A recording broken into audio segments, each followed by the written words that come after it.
Tai ką, hebra, už manęs turim vėl BMW E91 modeliuką, tik čia ne dizelis. Turim 2 litrų 110 kW, man atrodo 110 kW variklį, benzininis, jisai turi šiokį tokį defektą, bet prie jo prieisim vėliau. O dabar pasižiūrim, kas čia per mašiniukas.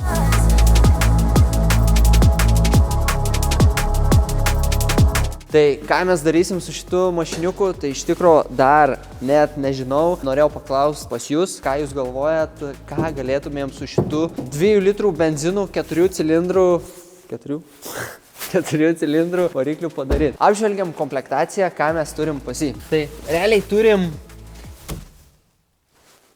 tuščiausią vairą. Ai, ne tuščiausias, sorry, yra mygtukai. Turim mechaną, autopilotas, neturim originalaus teliko, bet turim įdėtą Androidą ir tikrai, hebra, pasakysiu, kad vienintelis Androidas, kurį esu čiupinėjęs ir šitas nelagina. Tikrai CarPlay'us veikia gerai, viskas. O toliau salone čia nieko daugiau, turim rankinį, kuris nelabai veikia ir viskas, daugiau čia nieko mes iš jo neturim. Ką mes padarėm su šitom abloškėm? Truputėlį abloškės matosi, kad matytos. Mes jas apkeitėm iš mūsų 3,5, būtų gerai. Iš 2,5 apkeitėm šitas abloškės, sudėjom gerasias į ten, o čia užmetėm senas. Ir čia turim dabar žiauriai išlikščias visas 4 abloškės. Fun factas, iš šitos mašinos abloškės ėjo kartu su kolonėlėm, tai dabar 2,5 žymiai geriau groja muzika, o čia žymiai prašiau. Nežinau kodėl, bet tiesiog tai buvo.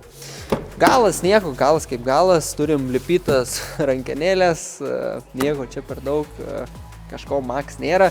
Ratai irgi skardos, žieminės padangos, dar ganėtinai tokios, ką žinau, tokios neblogos dar, vidutinės, tikrai dar skibimo kažkiek yra. Kaip viskas buvo su šitą mašiną? Aš nupirkau ją žmogaus, kuris galvoja pirkti mano 325. Tai nežinau, ar gausis taip, kad mes apsikeičiam mašinom tiesiog, ar kaip čia, bet šita jau mašina nupirkta pas mane. Savininkas nenorėjo atskleisti, už kiek pardavė, nes kaina, tokia, nes jinai su defektu, kaip ir minėjau prieš tai. Tai jo, gale neturim čia to daiktelio. Bagažiniai dar savininko daiktų. Opa! Žiūrėk, turim vairą su airbegu. Pasiliks. Ne, juokauju. Va, pagaliau yra. Jei nori visą laiką pasnausi, atsiverti sėdynės, kuo užsimeti užsikloti ir varai kaip samoškinis į Afganistaną. Tai jo, gale parkai, kažko daugiau čia ir iš tikro labai ir nėra iš tos komplektacijos. Einam, atsidarysim kapotą, parodysiu, kas slepiasi po kapotu. Minėjau, kad 2 litrų 4 cilindrų. Ir man yra tokia viena mintis prie šito varikliu. Nežinau, pakomentuokit jūs, ką galvoju daryti su šiuo varikliu. Turim 2 litrų benzininį 110, kaip minėjau, kW varikliuką. Svarbiausias dalykas, pažiūrim, kiek šitoj ertmėj yra vietos. Jau maždaug nutuokėt, apie ką aš kalbu, tai įdomu, kokio dydžio turbina tenai galėtų tikti. Pasakykit, kas suprantat apie benzininius šitus variklius, nes aš apie benzus skaityk nieko nežinau, tik tai žinau apie BPM8 ir MPM, kad tie varikliai laiko, o šiti, čia man atrodo NCAM6 variklis, tai ar laiko turbą ar ne? Norėčiau jūsų nuomonės, pakomentuokit ir žiūrėsim, gal kažką ir mes čia iš jo įspausim. O dabar kalba apie koks yra defektas. Tai ant laisvų pavažinėjus, kai pašyla tepalas, pas jį užsidega tepalo slėgio lemputė. Pabandėm pasikeisti tepalo slėgio daviklį, galvojau galbūt išspręs tuos klausimus kažkokius, tai neišsprendė, pasimatavom slėgį, lyg ir slėgis telpa į tas ribas, bet pašilus vis tiek įmeta klaidą. Domėjausi, sakė, kur yra tepalo siurblys, yra toksai mančetas, jisai gali būti sukietėjęs ir gali būti taip pat tepalo siurblys yra toksai vožtuvas, kuris irgi yra užsinešęs ir jį reikia tiesiog išvalyti. Tai nelabai aš noriu imti tą karterį tenai ir žiūrėti, bet jeigu nuspręsim, kad darom šitą projektą, tai nieko neliks, o tik daryti. Tai va, įdomu tik tai, ar šitie varikliai laiko tą būstą kažkiek ir ar čia iš vis apsimoka daryti, ar gal geriau šitą parduoti, iš tų pinigų nusipirkti galbūt kažkokį 3 litrį, tą patį MPM ir tada ant to dėti turbiną. Nes seniai pas mane yra tokia mintis, norėčiau įsidėti į 3 litrį benzą kažkokią turbiną. Arba iškart pirkti BPM 8 visą ant paletės variklį ir tą variklį dėti į kažkur kitur. Tai čia toliau, o dabar ką? Kol neužsidega lemputė, galima pravažiuoti. Varom. Tai mūsų angare kokios naujienos pastatė ketvirtadienį 2 keltuvus žirklinius. Nepilnai juos pastatė, sakė, neturėjau laiko, kada sugręžti skyles ir mes dar turim įsivaryti kelias mašinas, ta prasme ilgesnės, kad pasižiūrėtumėm, koks bus atstumas nuo sienos tarp bastalio ir koks bus pilnas atstumas iki štai šių arkų. Šiandien yra šeštadienis, pirmadienį atvažiuoja jau pilnai susigręžti, jeigu mes patvirtinam, kad keltuvai stovi vietoj, viską sujungs, padarys čia tuos visus lovelius, kad viskas pasislėptų idealiai.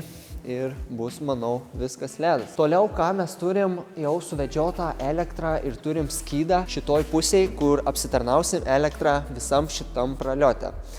Įsimėtysim šviestuvam visas laidus, viską ir tiesiog čia pasijungsim viską, susirašysim, kas kur turi būti ir viskas. Šitas darbas mums kainavo, kad žmonės atvarytų į čia, paimtų kabelį nuo pagrindinio skydo ir atvestų laidą lubomis ir pajungtų šitą skydą, sutvarkytų trifazės rozetės ir paprastas visur sudėtų rozetės. Viską supirktų ir taip toliau. Mums kainavo 3 PM be sąskaitos. Tai nežinau, pakomentuokit, ar kaina normali ar ne. Nes iš tikrųjų tai čia dar labai reikės daug tokių visokių reikalų. Turim tokį šiaip tik tai, kad pasikrapštyti įrankių tokį setą, kur pusė galvų nieko ne. Bet dabar gerai. Užsisakėm dar truputėlį įrankių, aišku, visi įrankiai pas mus anam garaže, kad čia dar iš tikrųjų nesaugu. Ir dar mūsų labai didelės naujienos su saugumu, jeigu užsiminiau, tai atvažiuoja jau kitą savaitę sudėti signalizaciją, kamerų sistemą, kad būtumėm pilnai saugus ir galėtų čia visi įrankiai stovėti taip, kaip priklauso ir nieks neįlystų, nes žinot, jūs ten su tais būna visokių, eina apsižiūri čia pro langus ir naktį šnai viską į kišenę ir žiūrėk, moco nėra. Realiai daugiau kažko maks, nors davai einam, greit parodysiu, kas dar įvyko. Tai čia turim visiškai pabaigta siena, jau sumūrinta pilnai. Viduj turim pradėtus darbus su gipsu, jau susilipinom šiek tiek gipso. Aišku, čia špakliavimo bus tikrai neblogai tam tarpu visų, bet viskas bus good, pasidarysim. Čia irgi viską susitvarkėm, realiai įsimėtysim laidus, susimesim viską ir tą patį per tą patį kartoju, čia žodžiu. Eisim dirbti, padarysim ir bus good. Toliau judam. Čia turim tualete jau padarytas duris, įdėtos durys, sutvarkytas čia šitas reikalas, jau išdžiūvęs betonas. Sudėsim gipsą, langas, elektra, tūlikas, kriauklė ir ledas. Taipogi čia yra jau padaryta mūsų siena, pilnai sumūrinta, pilnai sutvarkyta. Čia irgi viskas maždaug plius minus į tą pusę. Tai šičia jau darbai, žinokit, pajudėjo per šitą laiką, per kiek čia. Realiai per šią savaitę pajudėjo, stipriai. Irgi padarė jau, irgi betonas išpiltas ten prie durų. Ir jo, visi šitie darbai iš tikrųjų, žinokit, jie užtrunka labai ilgai, taip atrodo, kad čia tik taip 1-2, bet viską padaryti užtrunka belekiek. Laukiam pirmadienio, susuka keltuvus ir sekantis mūsų darbas išsipjaut dvipoliam skyles, susidėti armatūrą, susipilt betoną, išdžiūsta ir veža mums sekančius keltuvus, stato. Nusidažom dar galbūt prieš tai visas sienas, dedam elektrą ir važiuojam dirbti į čia. O dabar grįžtam prie mūsų 2 litrio benzo.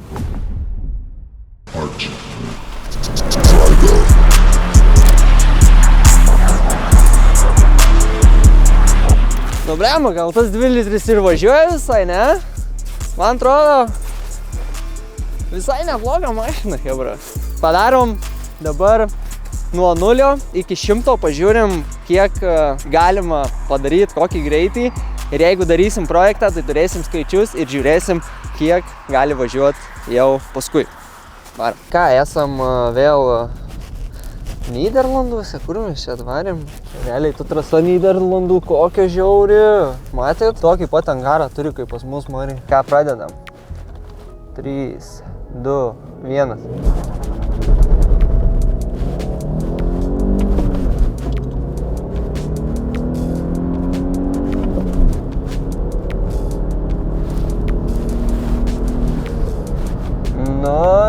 Lėtai, žinok. Nėra tikrai, kad velniškas greitis čia pas mus, bet turim skaičius, pabandysim second runą.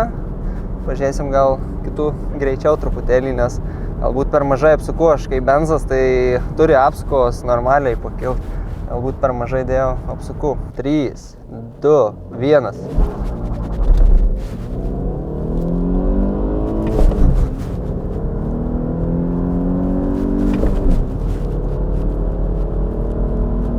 Bam.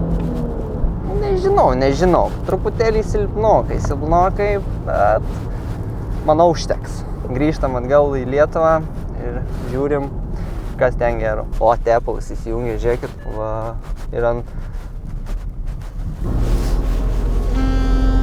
Tai ką, hebra, su šitų mašiniuku jūs maždaug spręsit, ką mes galim padaryti, patarkit. Dėkui labai mūsų kaskadininkui, kuris parodė šou Nyderlanduose, ką gali šitas mašiniukas. Nežinau, ką patarsit, tą darysim ir bandysim gal kažkokį kontentą sukti. O jeigu matot, kad šitas variklis neturi potencialo, tai bandom parduoti šitą ir kažką pirkti geriau, kad būtų daugiau veiksmo ir kad būtų sedanas. Nes aš manau, kad visi myli BMW labiau sedanus. Šitam videke tiek, nėra jis galbūt toks pats išilgiausias ir taip toliau, bet ačiū, kad žiūrėjai, būtinai pasubscribink, nes, šitas mums labai padeda augti aukštyn. Pakomentuokit, užmeskit laiką ir iki kito videko.